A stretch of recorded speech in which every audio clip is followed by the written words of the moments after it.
उस्मान हादी का कत्ल भारत की सरहद पार दहशतगर्दी का ये कोई पहला वाकया तो है नहीं।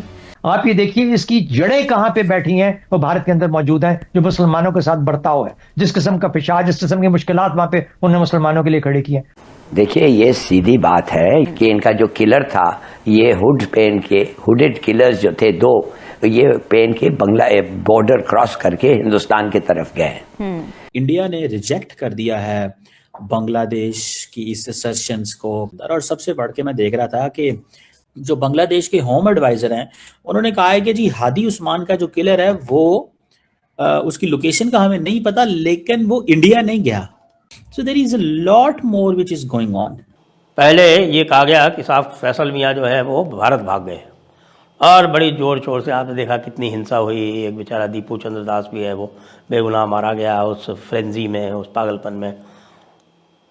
लेकिन अब जो उनके बड़े पुलिस अधिकारी हैं वो ये कह रहे हैं कि साहब ये ऐसी कोई भी सूचना नहीं है, ऐसा कोई भी प्रमाण नहीं है कि फैसल मियाँ बाहर चले गए हैं, वो बांग्लादेश में ही हैं, इसी की संभावना है।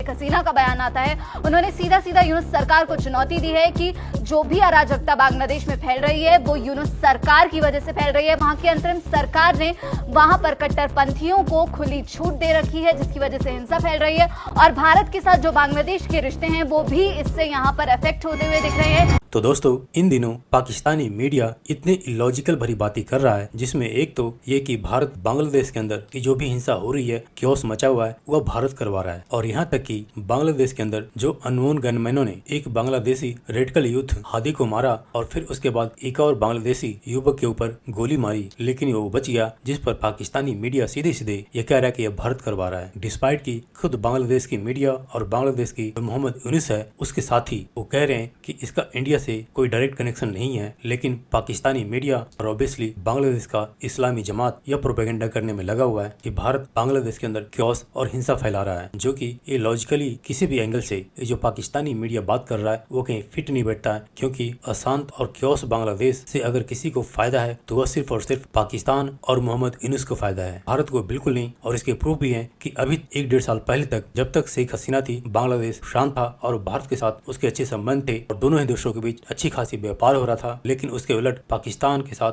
बांग्लादेश के अच्छे संबंध नहीं थे। इनफैक्ट पाकिस्तानी मीडिया के एंकर्स बांग्लादेशियों को आए दिन गालियां देते थे। लेकिन जब से बांग्लादेश के अंदर सो कॉल्ड यूथ का रेवोल्यूशन या क्योस हुआ है, तब से बांग्लादेश और पाकिस्तान के रिश्ते ठीक हुए हैं और पाकिस्तानी एंकर बांग्लादेश को जुड़वा भाई और पता नहीं क्या क्या कह रहे हैं, और वहीं पर उल्टे भारत के साथ बांग्लादेश के रिश्ते खराब हुए हैं।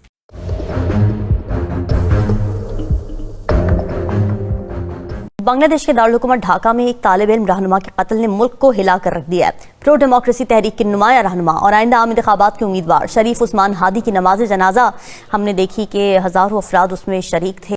हादी को गुज़िश्ता हफ्ते मस्जिद से निकलते हुए निकाब पोश अफराद ने गोली मारी थी। वो सिंगापुर के अस्पताल में मौजूद थे, जख्मों की ताब न लाते हुए जाँ बहक हो गए। उबूरी रहनुमा जो बांग्लादेश के हैं मोहम्मद यूनुस, उन्होंने पार्लियामेंट के सामने एक जज्बाती खिताब किया और हादी को खिराज अकीदत पेश किया, जबकि मुल्क भर में यौम सोग भी मनाया गया, कौमी परचम सरनिगू रहे।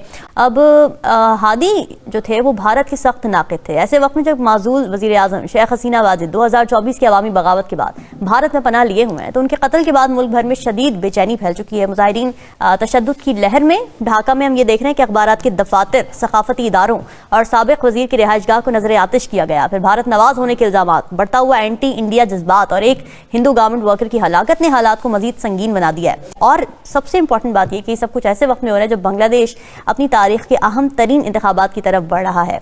वो इंतखाब जो एक आमराना दौर के खात्मे के बाद पहली बार मुनक़िद होने जा रहे हैं। तो सवाल यह है कि क्या ये कत्ल महज एक फ़र्द को खामोश कराने की कोशिश है, या फिर बांग्लादेश के सियासी मुस्तक़बिल को अदम इस्तेहकाम की तरफ धकेलने की एक मुनज़्ज़म साजिश है, और इंडिया के इन्वॉल्वमेंट इसके अंदर बहुत बड़ा सवाल ये निशान है।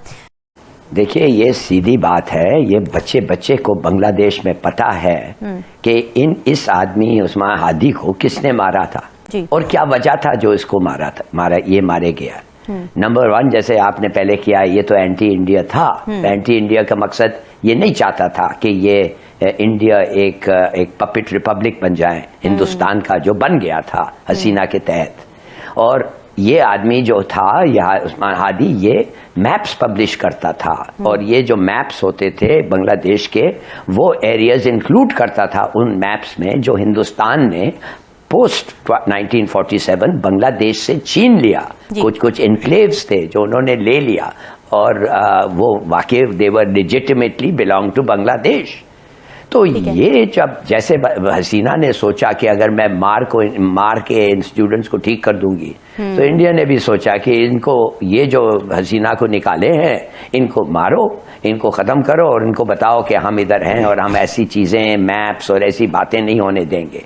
हालांकि इन सबको पता है और टीवी क्लिप्स भी हैं कि इनका जो किलर था, ये हुड पहन के, हुडेड किलर्स जो थे दो, ये पहन के बंगला बॉर्डर क्रॉस करके हिंदुस्तान की तरफ गए। देखिए, इतना ये बात अब उधर बैठ गया है बांग्लादेश में कि हिंदुस्तानियों ने इसको मारा है कि हिंदुस्तान जो है, it is trying to destabilise and seize by force portions of Hindustan चाहता है कि लड़ाई हो जाए, उनकी बहुत बड़ी फौज है, वो जाके ऑक्यूपाई कर लें और जो इलाका है उनका वो भी उन्होंने साथ ले लें।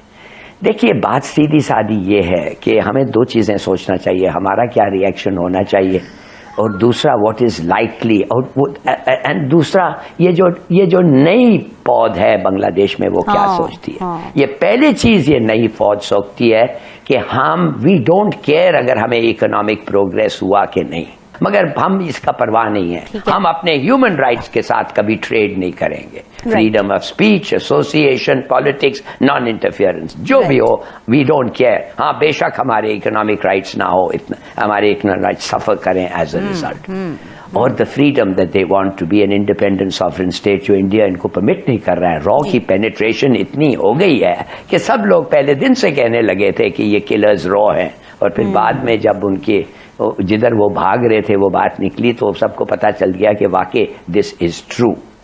अब आप सोचिए हमें क्या करना चाहिए पाकिस्तान को। मैं तो समझता हूं this is a great occasion for Pakistan तो टू अंडू जो हुआ था, और ट्राई एंड अंडू जो हुआ था 1977 में। क्यों नहीं हम रिवाइव करें, एंड एक शर्त पे, क्यों नहीं हम रिवाइव करें the idea of confederation.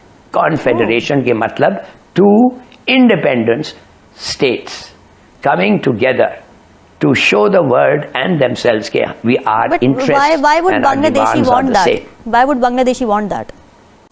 Because then perhaps उनको एक म्यूचुअल डिफेंस अकॉर्ड भी मिलेगा। क्या पता, उनको अल्लाह करे तो न्यूक्लियर कवर भी मिल जाए। आखिर हिंदुस्तान है उनका दुश्मन ना।